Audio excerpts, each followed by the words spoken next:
Nah gue lagi nongkrong di masjid itu berdua lagi ngobrol-ngobrol lah biasa habis pulang main. Nah pas di pintu mau masuk ruangan itu ada sosok pocong gede banget Bang. Gede tinggi. Gue nyamperin lah ke pohon beringin itu. Gue diem tuh di depan pohon beringin. Nggak lama gue berdiri ada 20 menitan lah. 20 menitan gue diri. Itu tiba-tiba dari kanan kiri pohon itu kayak dia mau nangkep gue Bang. Assalamualaikum warahmatullahi wabarakatuh. Salam sejahtera bagi kita semua. Baik lagi di podcast channel bareng gue Yeng. Apa kabar semua teman-teman di rumah? Semoga sehat selalu ya.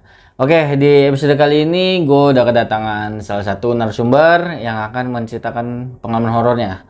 Langsung aja kita sapa Bang Aput. Assalamualaikum Bang Aput. Waalaikumsalam Bang. Wih gila, Bang Aput jauh-jauh dari Jaktim nih ya. Iya betul. Jaktimnya mana Bang Aput? Cibubur Bang. Cibubur. Cibubur. Buat warga-warga Cibubur nih. Siapa nih nggak kenal Bang Aput nih? Ini. Bang Aput, dari jam berapa tadi? Apa namanya perjalanan?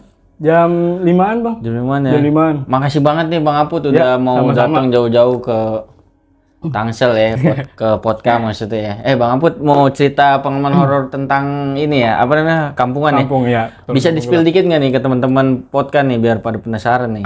Jadi kampung itu sebenarnya dulu tuh kampung dukun Bang.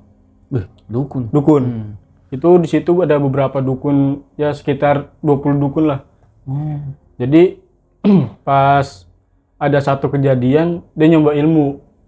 Ilmu ya sebutlah ilmu tuh ilmu rawa rontek. Wih, kalau gitu ditahan nih Bang Aput biar teman-teman podcast pada penasaran cerita selengkapnya Siap. nih ya kan. Ya buat teman-teman podcast yang mau kayak Bang Aput share pengalaman horornya di podcast channel bisa banget langsung aja DM Instagram kita di podcastkontrakan.id atau WA ke nomor di bawah ini.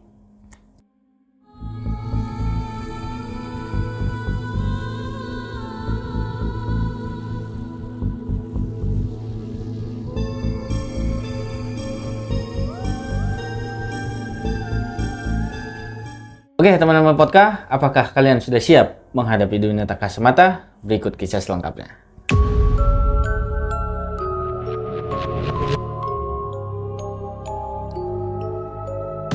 Jadi dulu tuh ada sepasang kekasih Bang. Udah suami istri lah. Udah suami istri. Nah suami ini dia punya ilmu rawa rontek Bang. Suaminya nih. Iya betul, suaminya punya ilmu rawa rontek. Nah, akhirnya dia ngetes lah kekebalan dia pakai ilmu itu. Tangannya dipotong. Tangan dia dipotong. Gak lama sama dia disambungin lagi, Bang. Disambungin bisa. Iya, rorontek Ya. kan? Iya, nyambung. Nah, kebesokan ya itu istrinya, Bang, dites. Dites istrinya di tempat gorong-gorong. Jadi kan rumah gua sebelahan sama tol, ya kan? Nah, di tol itu ada gorong-gorong lah. Air gitu, jalan Iya, air. di jalan air.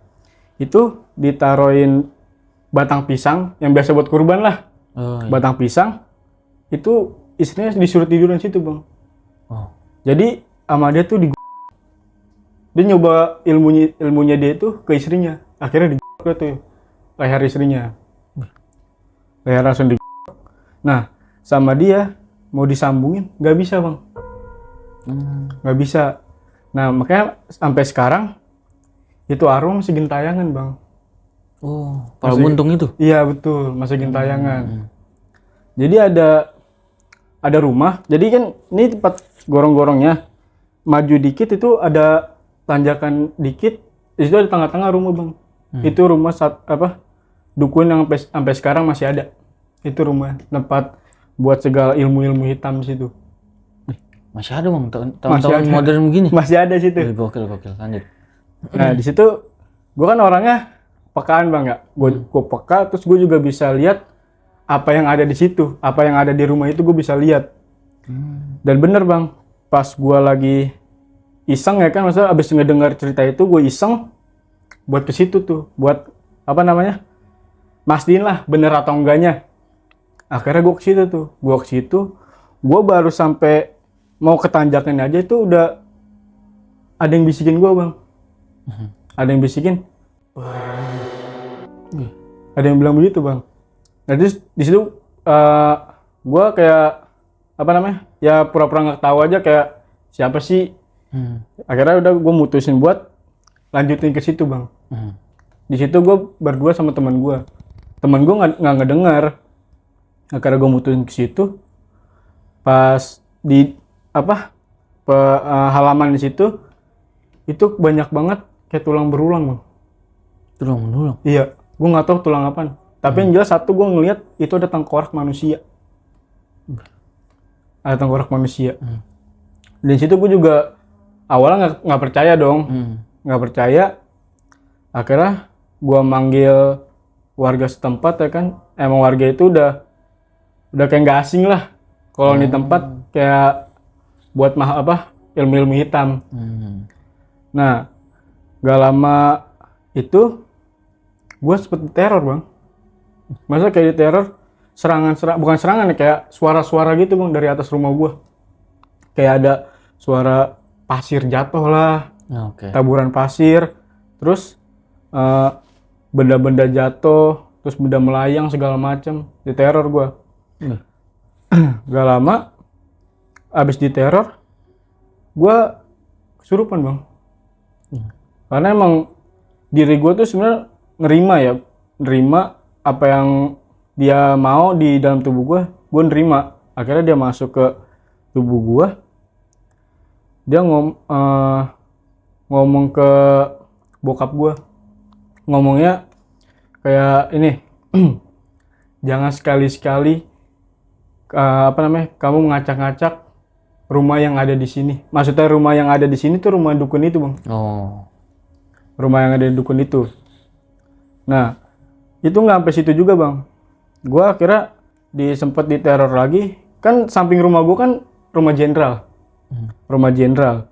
Nah, rumah jenderal itu udah hampir 14 tahunan kosong. Oh kosong, nggak ada yang nempatin gitu ya? Iya, nggak ada yang nempatin. Ada nempatin cuma sapama doang situ. Cuma udah kosong, bener-bener kosong udah. Jadi ya baik banget tumbuh-tumbuhan liar lah. Oh terbengkalai. Iya terbengkalai gitu. Oke. Pas jam 2 malam, gue lagi di depan lagi berempat bang, lagi main. Nah di situ nggak dengar suara tangisan perempuan. Gue cari dong, gue kan orang penasaran. Akhirnya gue izin buat masuk ke rumah itu, gue cari. Ternyata ada sosok wanita berpakaian merah, bang. Merah kebaya. Merah kebaya, mukanya berdarah, nggak cantik, mukanya berdarah. Di situ gue kaget, gue cari tuh yang makhluk itu, nggak ketemu. Nggak lama dia ketawa lagi bang, dia ketawa. Di situ gue udah mulai merinding, udah gue mutusin buat pergi dari tempat itu, pergi ke tempat itu. Nggak lama kebesokannya, gue kesurupan lagi bang, kesurupan wanita itu juga. Nah wanita ini ternyata emang kiriman dari yang rumah dukun itu. Oh, dikirim gitu? Iya betul. Rumah dukun itu nggak sama rumah jenderal ini nggak terlalu jauh banget sih bang. Akhirnya di situ gue kesurupan. Pas sudah seminggu itu saudara gue yang kena bang. Saudara gue yang kena itu, dia malah hampir ngebunuh seluruh keluarganya dia. Nggak sadar tuh? Nggak sadar sama sekali. Dia nggak sadar sama sekali. Yang dia tahu cuma gue mau ngebunuh keluarga gue sendiri. Gue tuh sempat kaget dapat laporan begitu ya kan. Akhirnya gue datang buat ngecek, maksudnya kayak ngobatin lah segala macem. Ternyata dia merasa punya dendam sama gue bang. Gara-gara gue pergi ke rumah dukun itu buat ngeliat apa aja isinya. Jadi dia ngincar ke gua sama ke saudara gua itu bang. Nah terus selepas itu pokoknya ada jalanan nggak luas-luas banget ya. Di situ ada kayak bukan wanita ya, kayak orang nenek-nenek lah. Mukanya agak pucat, dia pakai baju-baju adat Jawa. Oh yang kemben itu ya? Iya betul. Terus disambungin sama lagu gamelan. Di situ gue merinding karena jam jam 2-an kalau nggak salah. Itu gue lagi di depan lagi sendirian lagi. Biasa lah gue ngopi ngerokok, ambil main game. Itu kata gue, kok makin kenceng gamelannya. Tiba-tiba lewat depan gue bang. Dia nengok ke gue. Set, mukanya tuh muka nenek-nenek gimana sih? Kukunya panjang banget, rambutnya hampir sekaki lah. Di situ gue udah mulai merinding, gue udah keringetan lah. Akhirnya gue mutusin buat masuk ke dalam. Gue masukin ke dalam, tiba-tiba pas kebesokannya gue mau keluar, itu semacam ada belatung gitu bang, hewan-hewan belatung di depan rumah gue. Terus juga habis belatung, kebesokannya ular. Ular apa tuh? Kobra. 2. Ada 2 ular kobra. Di situ gue juga makin penasaran dong, kok kenapa gue yang diiniin ya kan. Akhirnya gue mutusin buat ke rumah dukun itu, buat sekedar minta maaf lah segala macem. Ternyata maaf gue tuh nggak diterima bang. Nggak tahu kenapanya maaf gue nggak diterima. Pokoknya tiap malam Jumat tuh gue dulu teror terus bang. Cuma kalau sekarang udah enggak. Alhamdulillah udah enggak. Pokoknya setiap malam Jumat tuh gue diteror, segala macem bisikan segala macem lah, suara pasir di atas genteng gua, kayak ada yang naburin gitu bang. Kan nggak mungkin juga orang niat banget jam 12 jam 1-an naik ke atas genteng. Akhirnya gue mutusin kebesokan paginya gue ngecek ke atas ya kan, gue bilang sama gue, mah semalam ada suara desiran pasir, kayak ada naburin pasir gitu di atas. Gue liat ke atas tuh nggak ada bang. Itu nggak ada sama sekali. Jadi gue sempet kaget juga kan. Gak lama gue balik ke kamar tuh ternyata di kamar tuh udah ada yang nungguin bang. Gue nggak tahu sosok apa itu. Kayak sosoknya gede, hitam, warnanya warna hitam. Matanya mata merah. Itu gue nggak tahu sosok apaan. Di situ gue langsung pingsan, nggak sadar apa-apa. Yang gue tahu gue cuma masuk kamar doang. Dan ternyata seingat gue pas gue pingsan tuh gue dibawa ke dunia mereka. Maksudnya dunia mereka tuh dunia alam gaibnya mereka. Di situ gue juga kayak dapat pencerahan, kayak gue harus ke tempat ini lagi buat bener-bener minta maaf yang bener. Akhirnya gue suruh minta maaf sama penunggu situ. Besokannya pas batar Kamis malam Jumatnya tuh gue langsung ke situ bang, sendirian. Akhirnya gue minta maaf, tetap gak dimaafin juga. Di situ gue bingung. Terus kenapa semalam pas gue pingsan, di dalam pikiran gue disuruh minta maaf sama penunggu situ. Karena gue nggak dimaafin. Nah, baru banget kemarin gue diteror lagi. Pokoknya bulan ini dah, belum lama, 2 minggu yang lalu kalau nggak salah. Gue diteror lagi bang. Itu gue langsung dihadap-hadapan sama sosok pocong. Itu pocong lagi berdiri di yayasan gitu bang. Gue lagi berdua sama teman gue tuh sekitaran jam 1:30-an. Itu gue lagi, kan di sini yayasan, depan yayasan tuh masjid. Nah gue lagi nongkrong di masjid itu berdua, lagi ngobrol-ngobrol lah biasa habis pulang main. Nah pas di pintu mau masuk ruangan itu ada sosok pocong gede banget bang, gede tinggi.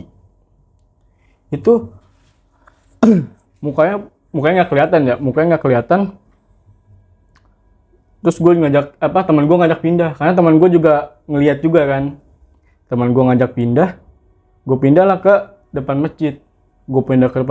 Pocong itu ngikutin gue bang. Pocong itu ngikutin gue, pas banget di situ ada pohon disebut sukun. Pohon sukun. Di situ ada pohon sukun. Kata gue, kok ada putih-putih. Pas gue nengok ke belakang udah nggak ada. Nah ternyata pocong itu ngikutin gue. Akhirnya gue duduk sama temen gue suruh santai, kan, tenang lah, udah nggak apa-apa, Bismillah kan bisa ngurusin gue bisa ngurusin. Udah dari situ gue balik lagi ke yayasan bang. gue balik ke yayasan itu ya, gue balik ke situ, itu tiba-tiba gue langsung dikagetin bang, kayak ini ada pintu buat masuk ke yayasan. Nah dia di samping sini, pas sedang gue pas buat masuk, tiba-tiba pocong itu langsung nengok begini bang. Di situ gue langsung merinding, bener-bener merinding. Di situ gue belum cerita ke teman gue, karena teman gue taunya cuma semalam cuma ngeliat pocong itu doang. Dan pocong itu sempat bilang sama gue buat jangan pernah ke rumah dukun itu bang, ke rumah dukun itu juga, yang itulah. Nah di situ gue sempat mikir juga kan, apa gara-gara tahun 2021 yang kemarin ya, pokoknya pas 2021 Idul Adha kalau nggak salah, itu gue bener-bener kan, jadi warga pada motong sapi di tempat dukun itu bang. Jadi kemungkinan darahnya sapi itu buat persembahan mereka lah, gue nggak tahu banget ya kan. Gak lama di situ gue sakit parah tuh, sakitnya parah. Gak lama gue sakit, tiba-tiba mata gue tuh kayak nggak bisa lihat gitu bang. Ternyata gue dimasukin sama sosok yang penunggu situ juga.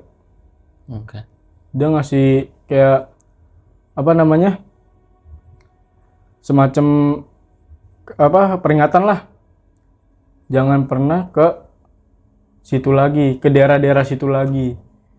Nah pas kemarin nih, pas Idul Adha kemarin, gue balik lagi bang. Gue balik lagi ke situ, gue kan udah lupa ya kan, udah hampir 3 tahunan. Gue balik lagi ke situ bang. Gue balik lagi pas sampai rumah, tuh nggak terjadi apa-apa lah. Nah pas bulan Agustusnya kalau nggak salah, iya pas bulan Agustusnya, gue langsung berasa kayak ngikutin gue tuh banyak banget bang, dari rumah dukun ini, yang ngikutin gue tuh banyak banget. Akhirnya gue coba komunikasi sama penunggu situ, dan emang penunggu itu mau nyari tumbal bang, buat persembahan mereka. Cuma bukan gua tumbalnya, untungnya alhamdulillah bukan gua. Akhirnya situ gua kasih tahu nggak usah nyari, maksudnya kayak udahlah lu nggak usah nyari tumbal segala ini, soalnya bukan zamannya lagi. Dan itu tetep kekeh bang, dia mau nyari kayak semacam anak-anak kecil yang kalau malam main sendirian di depan gitu, lagi main lagi main lah keluar sama teman-temannya, anak-anak kecil yang sekitar umur 1 sampai 5 tahunan, 1 sampai 5 tahun, pokoknya sampai 4 sampai 6 tahunan. Itu dia nyari di situ. Akhirnya gua tegesin dong buat udah lu nggak usah nyari lagi, bilangin sama tuan lu tuh, dukun-dukun tuh nggak usah nyari tumbal lagi, nggak guna udah. Marah di situ dia marah, dan tuh gue diserang sampai mental, bener-bener mental ke tembok gua bang. Terus posisi gue lagi di kamar, gue lagi fokus ya kan, kayak main HP aja gitu, fokus main HP, tiba-tiba langsung brek di depanku tuh langsung rame gitu bang. Gue juga kaget, gue lagi duduk kasur, di depan tempat tidur gue ya, itu rame banget bang. Ada sekitar 20 makhluk lah. Samperin ke kamar lu itu? Iya, dari yang penunggu itu nyamperin ke kamar gue. Di situ gue mulai kayak, masa gue teror lagi sih, masa gue harus balik ke 2021 lagi yang dimana tuh teror di mana-mana. Akhirnya di situ gue untung punya pusaka kujang, itu ada 2. Akhirnya di situ gue buat ngusir mereka lah yang ada di situ, buat pergi, buat udah nggak usah ganggu gue lagi lah, udah cukup di 2021 aja mengganggu guanya. Nah setelah itu pas gue pulang sama temen gue, belum lama ini sih, itu gue jalan-jalan lah sama temen gue. Itu sosok yang tadi pertama gue bilang bang, yang cewek yang istrinya itu dipotong, itu lewat depan mata gue bang. Pas gue lagi bawa motor, posisinya gue udah ngadain teman gue, lewat depan gue, dia minta tubuhnya dibalikin. Dan situ gue nggak tahu tubuhnya tuh dikubur di mana. Soalnya yang tahu dikubur itu cuma suaminya doang. Tapi sekarang suaminya udah meninggal juga sih, udah meninggal juga susah emang, ada aja gejalanya kalau meninggal dia. Dan di situ dia minta tubuhnya dibalikin, gue sempat bingung bang, kataku gue giniin, saya nggak tahu tubuh ibu di mana. Yang saya dengar cuma kepala ibu terus mau disambungin itu ibu nggak bisa sama suami ibu. Akhirnya udah marah tuh, pokoknya cari, harus warga sini harus ketemuin tubuh saya. Dan di situ gue udah masa bodoh kan, udah tahun 90-an lah kalau nggak salah. Itu di situ. Oh, kejadian itu. Iya, kejadiannya tahun 90-an. Wah, di situ kampung belum, malah rumah belum ada semua, kayak rumah-rumah dukun-dukun doang yang ada. Rumah-rumah ya persembahan gitulah sama setan. Dan di situ di dekat rumah gua kan ada semacam kebun gitu sih, emang kebun. Dan di kebun itu ternyata tuh kalau orang awam ngeliatnya kebun ya. Yeah. Kalau menurut gua yang maksudnya yang bisa lihat-lihat begitu, itu kerajaan bang. Dekat rumah lu tuh? Iya, dekat rumah gua di bawah, dekat rumah dukun ini. Itu kerajaan, dan kerajaan itu yang punya dukun ini untuk persembahan sama pengikut-pengikutnya. Di situ gue sempet kaget bang, kata gue, kok bisa ada kerajaan di sini? Padahal kan kerajaan-kerajaan biasanya tuh tahun ya sebelum Masehi lah segala macem. Iya. Nah terus itu gue mulai kayak panas badan gue bang kalau lihat situ, sampai sekarang. Oh gitu. Sampai sekarang setiap gue lewat, gue main, setiap lewat jalan situ panas badan gue, kayak merasa kebakar aja gitu. Gue nggak tahu kenapa. Ya udara mah adem-adem aja, angin di mana-mana, cuma panasnya itu benar-benar kayak kebakar bang. Wah di situ mulai panas banget. Nah habis lewatin jalan itu, pas lewatin jembatan itu mulai adem lagi bang badan gue. Mulai adem lagi, nggak panas. Akhirnya gue mutusin buat gue lewat mau ke rumah temen gue lewat muter, ya nggak lewat gang itu, masa nggak lewat jalan yang itu. Dan di situ juga gue kayak orang bingung juga pas di jalan itu ya, masih di kerajaan itu gue kayak orang bingung gue harus mau kemana. Padahal gue udah tahu tujuan gue mau kemana, cuma kayak dibingungin gitu sama dia. Ngeblank gitu. Iya, pikiran gue kayak dikontrol lah. Di situ gue udah mulai baca sholawat ya kan. Jadi makin gue baca sholawat makin ngeblank gue, kepala gue muter-muter aja gitu. Wah udah nggak beres nih ya kan, udah nggak beres. Gue cabut dari situ. Gue kehalang bang, sama kehalang itu pintu gerbang gaib. Itu di situ ada gerbang, itu gerbang gaib. Itu gue kehalang di situ buat ngecoba buat buka, buat keluar dari situ nggak bisa. Jadi gue udah mulai pasrah kan, gue udah udah pasrah banget tuh, nggak tahu mau diapain. Akhirnya nggak lama, sebutnya di sini kodam gue langsung muncul bang. Kodam gue muncul. Dan kodam itu bilang biar paman yang ngadapin. Akhirnya dia masuk ke tubuh gue. Seingat gue ya, itu ngebukanya bener-bener pakai kayak sebutnya tuh besinya cuma besi gaib tapi tebel banget bang, kayak baja gitu. Pas dibuka itu yang penunggu itu pada teriak bang, jangan pergi. Jadi gue nggak boleh pergi dari situ. Oke. Gue nggak tahu mau diapain. Gue bilang jangan pergi. Wah disitu gue udah mulai ini kan panik. Akhirnya yang punya kodam gue ini bilang udah tenang, insya Allah udah nggak bakal ada gangguan lagi. Wow disitu gue mulai tenang dong. gue mulai tenang dan gak lama sosok nenek ini ya, nenek yang tadi gue bilang itu yang lewat depan gue, sama kepala ini, yang kepala perempuan itu datang nyamperin gue bang ke rumah gue, ngetok. Di situ nggak ada yang dengar, gue doang yang denger. Gue bilang ke emak gue, mah denger gak ada yang ngetok-ngetok? Kagak ada yang ngetok-ngetok. Wah itu gue bingung dong. Gue intip lah dari jendela. Ya ternyata bener. Nenek sama yang pala buntung itu mau minta bantuan. Gue nggak tahu minta bantuan apaan. Nah terus juga dari dari rumah jenderal ini, yang jenderal emang rumahnya luas banget ya.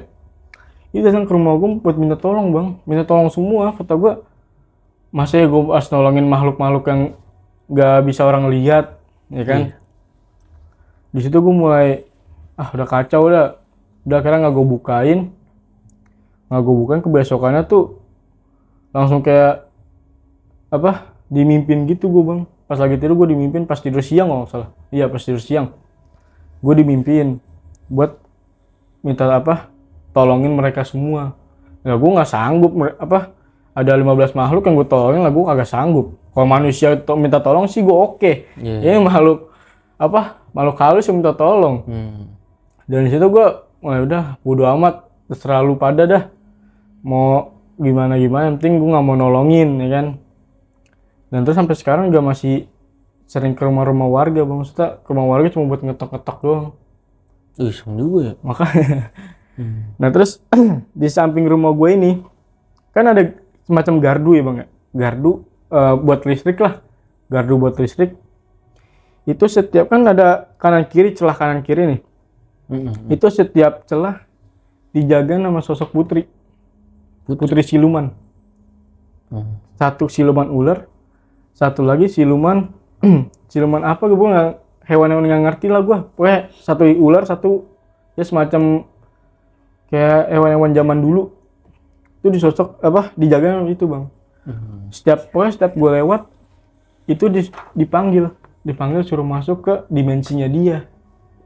Pokoknya setiap gue lewat situ dah kalau malam paling jam 12-an. Jam 12-an setiap gue lewat ya pulang main. Kalau nggak pulang main, gue pulang bis ke warung lah, beli rokok. Itu gue langsung disuruh ke situ.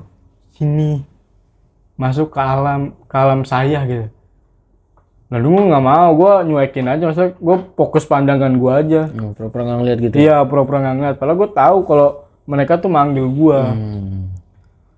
Makanya di situ kenapa orang sebutnya kampung gelap, karena peristiwa-peristiwa itu udah banyak banget bang. Kayak pelecehan, terus abis dilecehin dibunuh. Udah banyak banget kasus-kasus itu bang. Terus juga gue dengar dari orang ya, ada danau ini dekat rumah gue. Itu katanya danau, di dalam danau itu ada kerajaan. Ada kerajaan aula ratu apa dipimpinnya gitu. Gue mutusin buat ke danau itu bang. Ke danau itu gue nyebur ke tengah-tengah. Gue malah berenang gitu maksudnya? Berenang ke tengah-tengah. Dan pas gue nyelam, emang kalau orang awam berenang situ emang cetek ya, seperut lah. Tapi pas gue nyelam, pas ke tengah-tengah emang seperut. Terus gue nyoba, karena rasa penasaran gue ya, gue masuk, maksudnya kepala gue celemin, nyelam kan kepala gue. Gue ngeliat tuh kerajaan bang, kayak kerajaan gitu, dijaga sama sosok putri duyung gitu lah. Dan di dalam itu memang ada putrinya putri manusia biasa. Iya wujudnya manusia, tapi dia dijaga sama dua putri duyung lah di depan istana itu. Dan situ gue langsung kaget kan. Akhirnya gue suruh temen gue udah minggir, karena dulu katanya sempet ada seorang bapak kalau nggak salah, bapak dia nyarikannya nyebur kan pakai jaring ke tengah-tengah itu.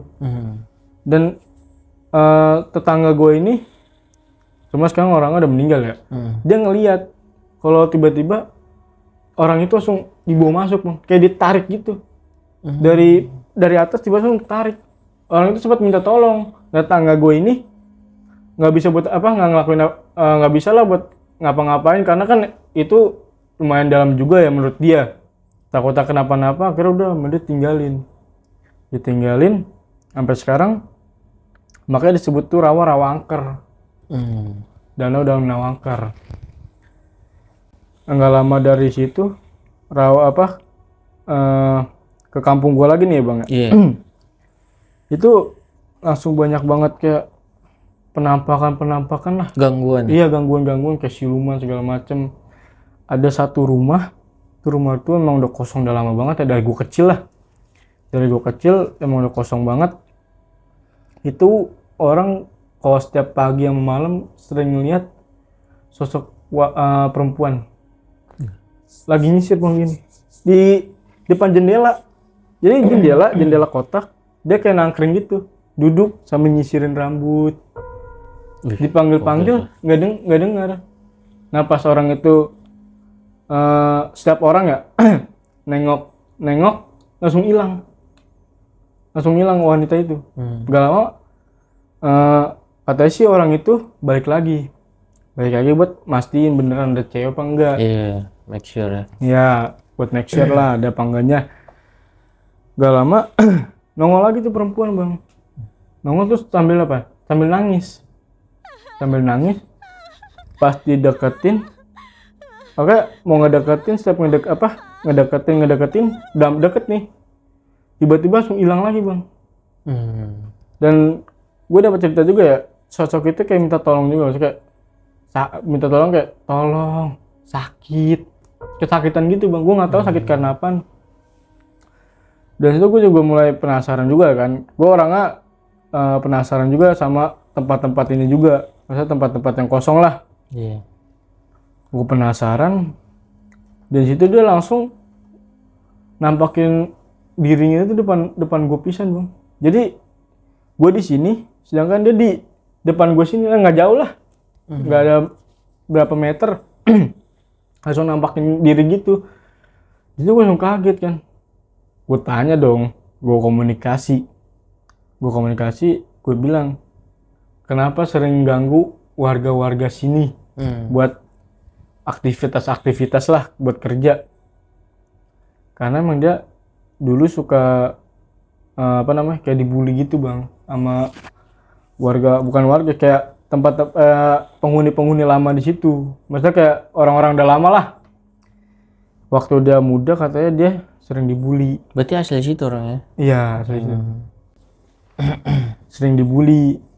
Makanya dia kalau setiap ada orang kayak nyapu terus nyabut-nyabutin rumput, itu dia sering ngejailin. Di situ gue bilang, udah nggak usah jahil lagi, nggak usah mengganggu aktivitas manusia.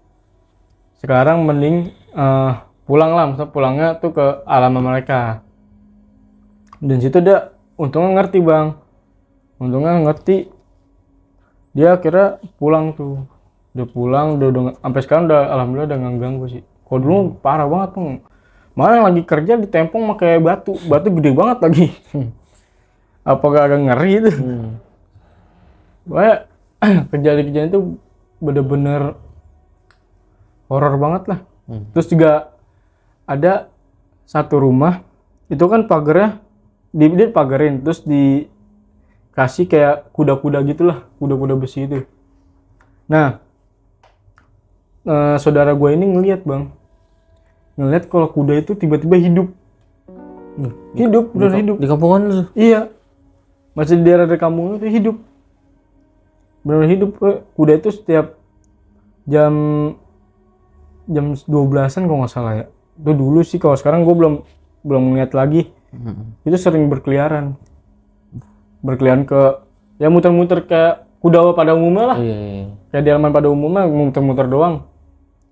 Nah, pas katanya itu ketahuan warga. Nah, pas ketahuan warga, kuda itu dikejar bang. Dikejar tuh langsung hilang. Nah, pas dilihat ke rumah itu kudanya nggak ada.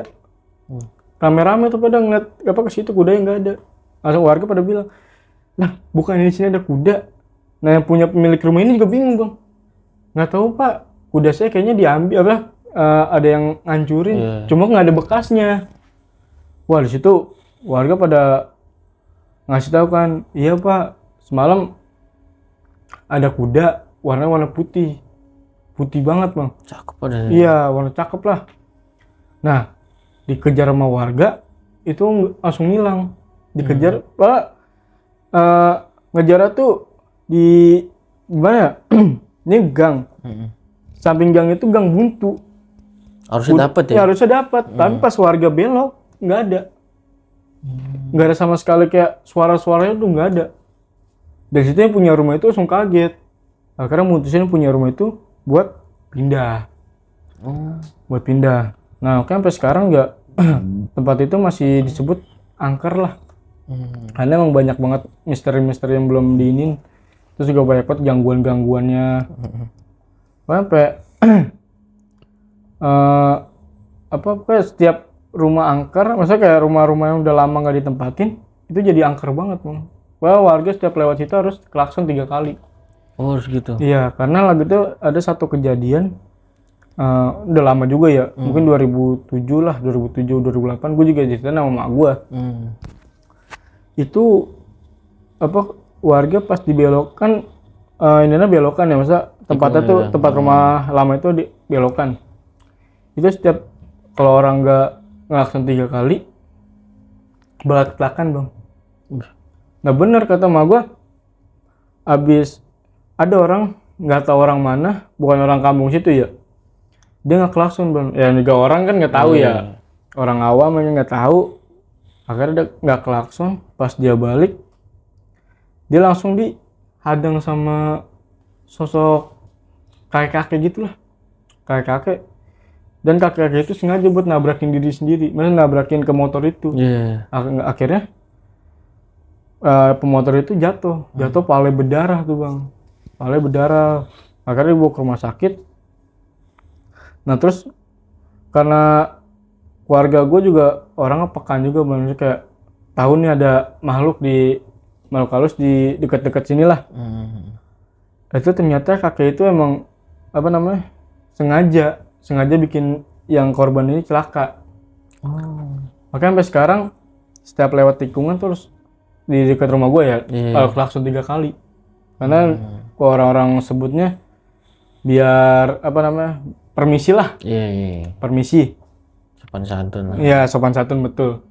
Pokoknya gak deket soalnya juga belokan deket pohon gitu, pohon beringin. Pernah gue pas puasa gue jadi kan habis sahur biasalah main ya kan, buat sholat. Nunggu waktu subuh ya? Iya betul. Gue kencing di gerbang itu, Bang. Dan gue kan gue udah tahu ceritanya, cuma gue masih penasaran ya kan. Belgia aja lah ya? Iya, gue ngencing tuh. Itu teman-teman gue pada di depan ya kan. Masa lagi pada di depan, di belakang lah, lagi pada main ya, main biasalah, main bocah cuma lempar sendal. Oh iya. Gue ngencing, itu pas gue kelar ngencing, gue balik badan, itu ada gedoran kencang banget, Bang. Padahal di dalam rumah itu nggak ada siapa-siapa. Itu ada gedor kencang banget, buar. Itu kaget semua kan, ada apa nih, ada apa? Nggak lama dari balik gerbang tiba-tiba muncul, Bang. Kayak kan gerbang tuh ada kayak duri-duri gitulah, besi, tapi dari besi. Nongol tuh, Bang, mukanya serem banget, wah berdarah-darah pokoknya. Nah akhirnya kan gue orangnya kayak udah bodo amat lah. Akhirnya gue coba ngajak temen gue lagi tuh, ayo ke tempat itu lagi, gue penasaran nih. Temen gue udah takut dong, gak kemarin aja kita pada digedor ya kan, terus ketemu setan kagak jelas. Udah akhirnya gue mutusin gue sendiri tuh, Bang. Abis sahur, temen gue lagi pada di depan gang. Nyata nunggu itu marah, Bang. Marah karena tempatnya tuh gue kencingin. Iyalah bener. Akhirnya gue coba buat minta maaf lah, karena gue nggak tahu ya kan kalau di situ emang ada penunggu ya. Akhirnya gue minta maaf, untungnya langsung dimaafin, Bang. Yaudah nggak apa-apa. Tapi lain kali kalau kamu kencing lagi di sini, saya nggak akan segan-segan buat neror terus ngebunuh gue, Bang. Kalau gue kencing situ lagi. Bahaya. Makanya itu gue udah mulai panik, Bang, takutan, gue nangis tuh. Karena gue langsung balik ke teman-teman gue, lu ngapa, gue mau dibunuh segala macam. Sama siapa? Sama penunggu situ. Mau ngapa? Lu gak kemarin.